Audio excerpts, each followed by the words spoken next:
En las 8:45, hoy día lunes, con Quique Godoy conversamos en torno a dos preguntas. ¿Por qué se produce esta serie de atentados terribles el día viernes 13 por la noche en la ciudad de París, Francia? Y luego, ¿de qué manera esta serie de atentados establece un conflicto mucho mayor entre Europa o el mundo occidental y el Estado Islámico? Nos acompañan para conversar sobre este tema Rodrigo Fernández, quien es analista en temas internacionales, es docente del Instituto de Estudios Políticos y Relaciones Internacionales de la Universidad Marroquín.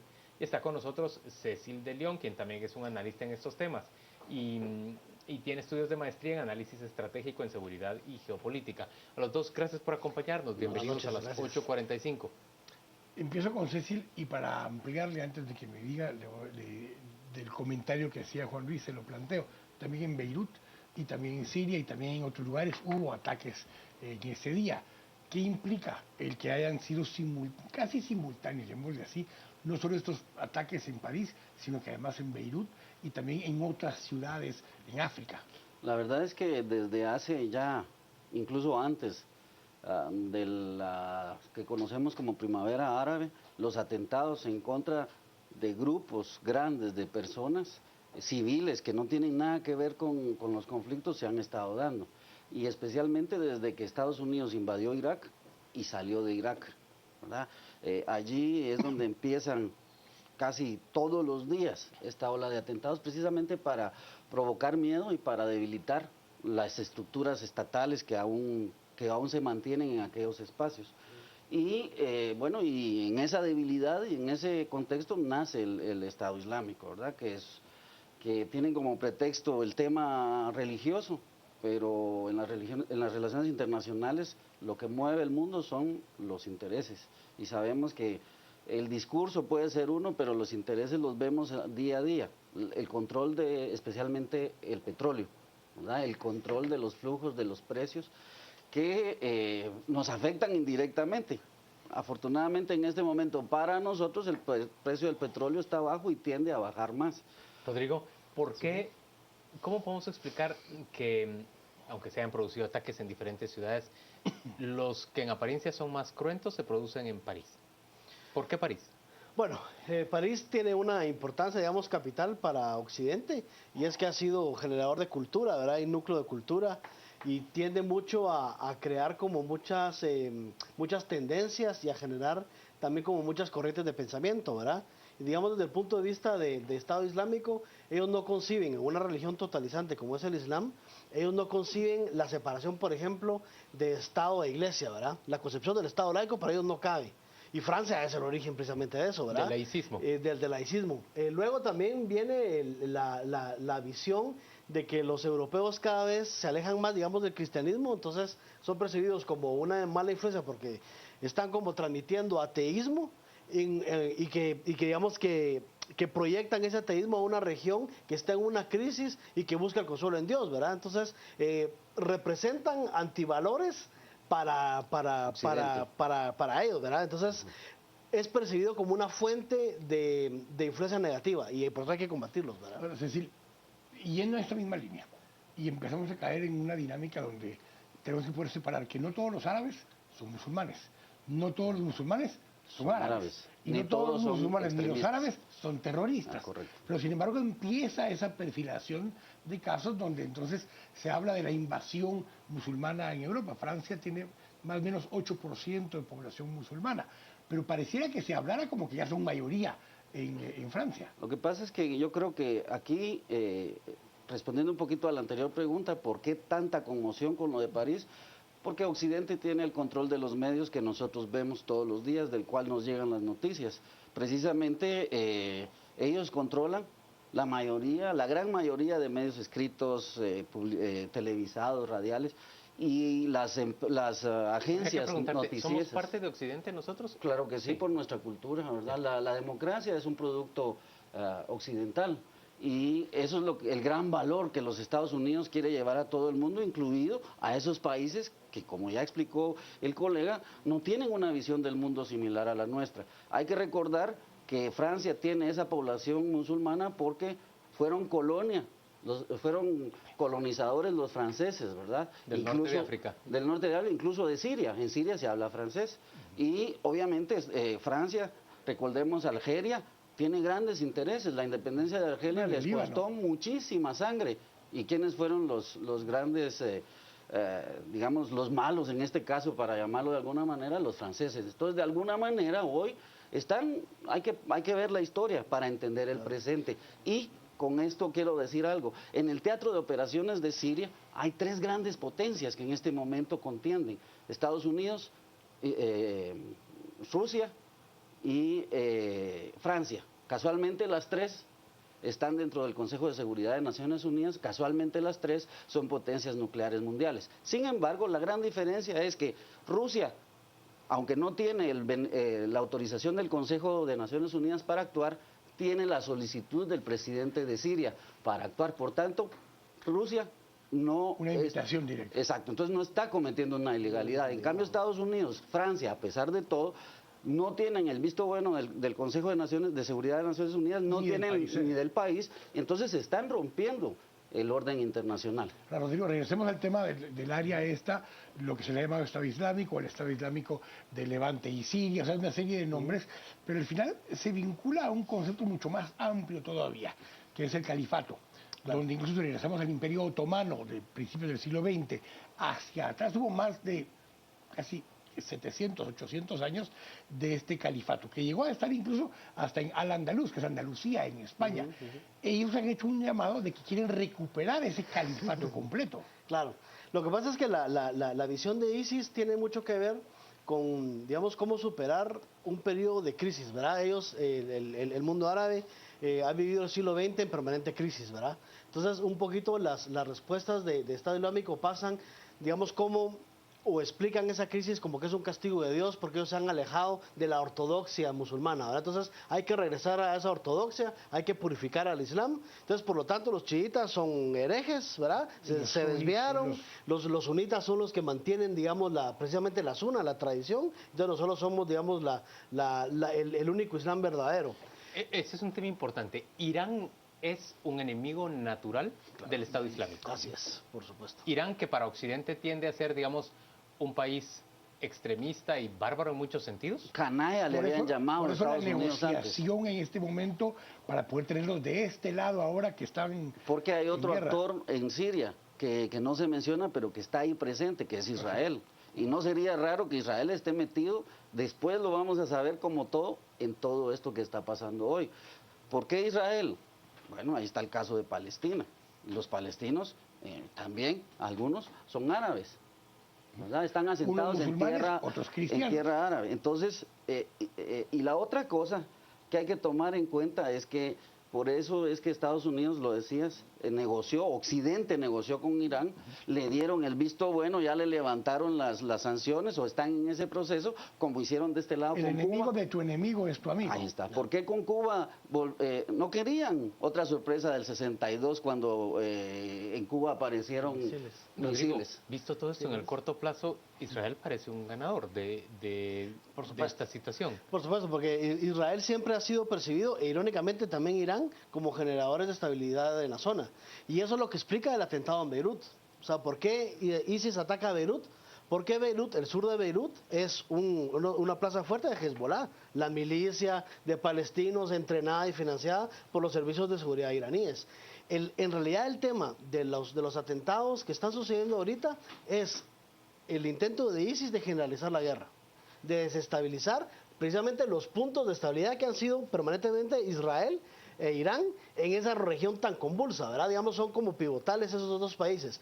Estos atentados buscan precisamente revertir ese orden, ¿verdad? Que Irán pierda esa neutralidad, de alguna forma se involucrara y generalizar la guerra. Porque ya en una guerra generalizada, donde ya choquen los intereses, ya digamos la escalada de violencia se puede volver incontrolable. El tercer estado estable del final de los 60, principios de los 70, hace pocos años, era Egipto, claro, que había generado también una parte de estabilidad en la región, que se desestabilizó en la primavera árabe y hubo un péndulo que se movió muy fuerte. Y hoy se alejaron de la hermandad musulmana y de esas estructuras radicales por medio de un golpe de Estado.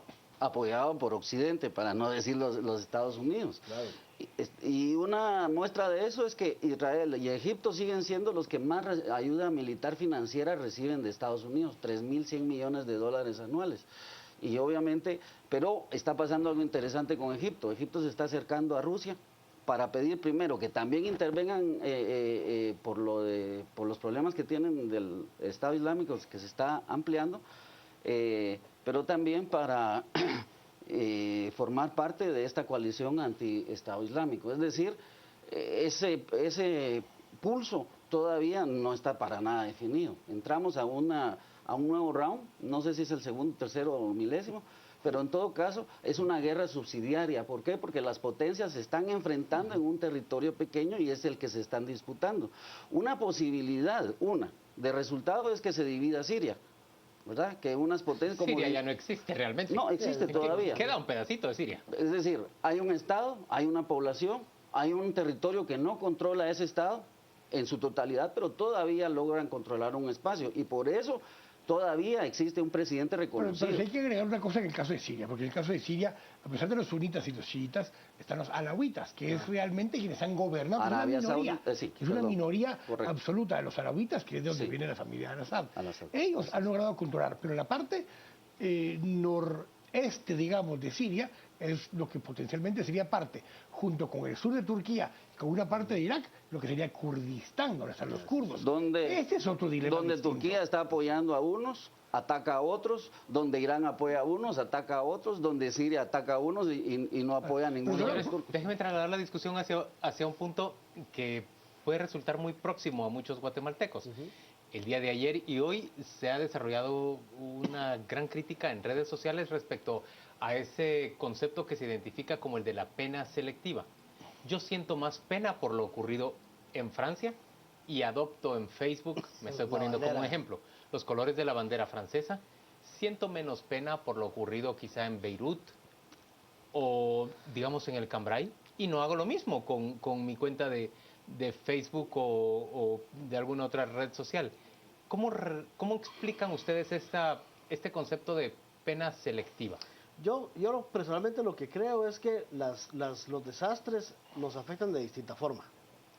Digamos, yo tengo en mente que el Líbano, la guerra civil estalló en el 75, entonces desde que yo tengo memoria, desde que nací, hay violencia en Líbano. Entonces, digamos, Y es No una es constante. inusual para vos. Exactamente, entonces no es inusual que haya un bombazo y que hayan muertos. Digamos, en Irak desgraciadamente se nos acostumbró a oír todos los días bombazos y muertos. En Guatemala, desgraciadamente, la violencia nos ha permeado para que dejemos de sentir pena hasta por nuestros propios compatriotas. Pero cuando uno ve, por ejemplo, Francia, donde, y es completamente contradictorio, pero es profundamente emocional, ¿verdad? Uno ver que uno idealiza, ¿verdad?, Europa y que los franceses viven, ¿verdad?, todos felices y contentos en París. Tomando y de repente, sopa de cebolla y una copa de y comiendo vino. baguette y qué sé yo, y de repente hay un atentado terrorista donde matan a 200 personas, eso le choca a uno porque yo siento que emocionalmente le ataca a uno las convicciones de que en realidad no hay un lugar seguro, que es lo que busca el terrorismo al final, ¿verdad? Cecil, ¿cómo lo identificas? ¿Cómo te lo explicas? Bueno, creo Esa que pena selectiva. hay una cuestión, los medios, dije yo, los medios son en su propiedad son occidentales y el otro las redes también son occidentales y entonces lo emocional es lo que captura. Obviamente ves ahí lo que estábamos O diciendo. sea, los occidentales se identifican con Occidente, estás Por diciendo, supuesto, y por por eso supuesto. valoran más la pena de Occidente. Porque ¿cuál es la visión que tenemos de París? Esta bucólica, de pasarla bien, que no te va a pasar nada. Lo del S-11 con los gringos, ¿qué les pasó? Claro, pues Cuando eran que no les iba a pasar nunca nada según sus proyecciones, resulta que sí, les pasó. Pero ahorita que dijiste eso, justamente esa misma mañana del viernes, Barack Obama hace una declaración donde dice que está contenido y bajo control ISIS. Bajo control de ellos.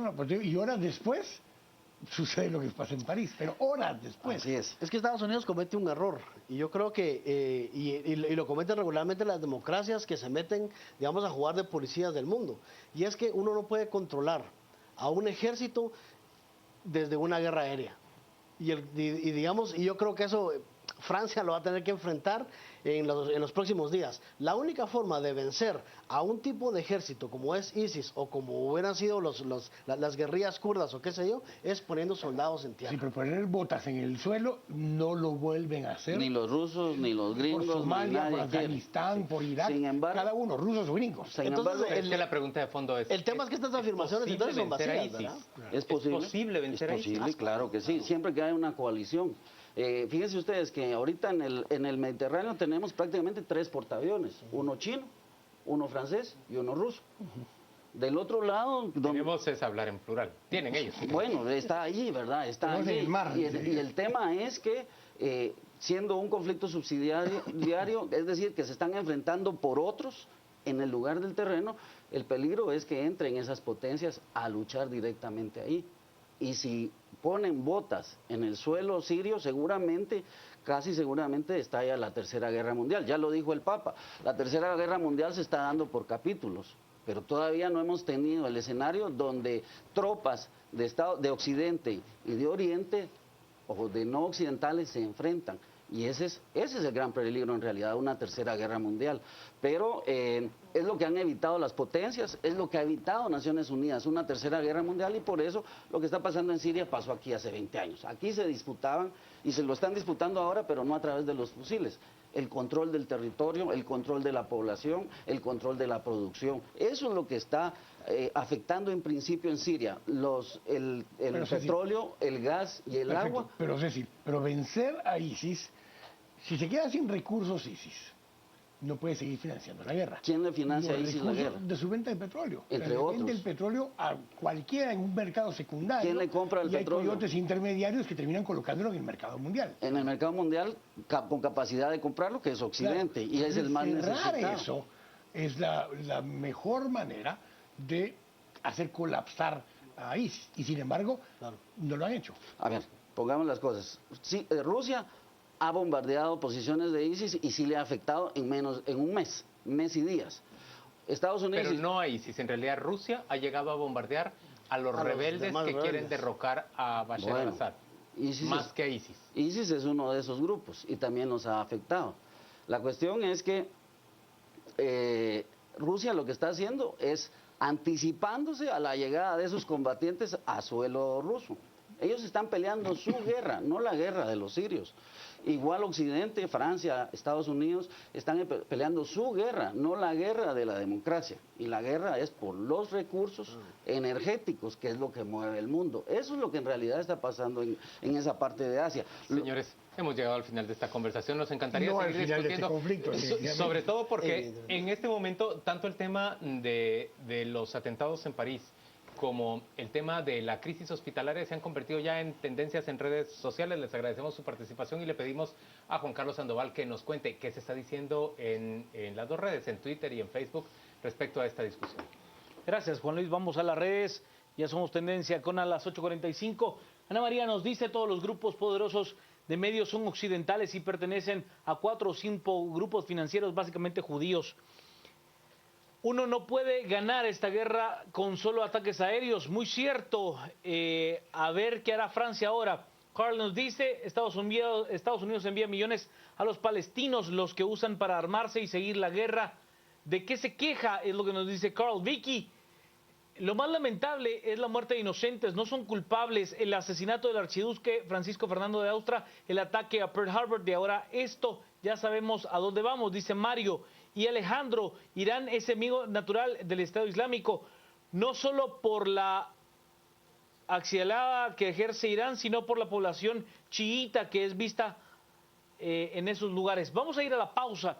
Ya al regresar entramos ya al debate. Quique Godoy y Ana Lucía Mazariegos. Crisis París será nuestro hashtag de la noche. Crisis París. Este será el tema del que estamos hablando en nuestro bloque de a las 10 p.m. Crisis París. Hablaremos acerca del Estado Islámico, del califato, de cómo se da este conflicto, de los 4 años de conflicto que hay en Siria, de todas las implicaciones terroristas que se han tenido en Europa. Será nuestro hashtag de la noche, Crisis París, para regresar con ustedes justo a las 10 p.m.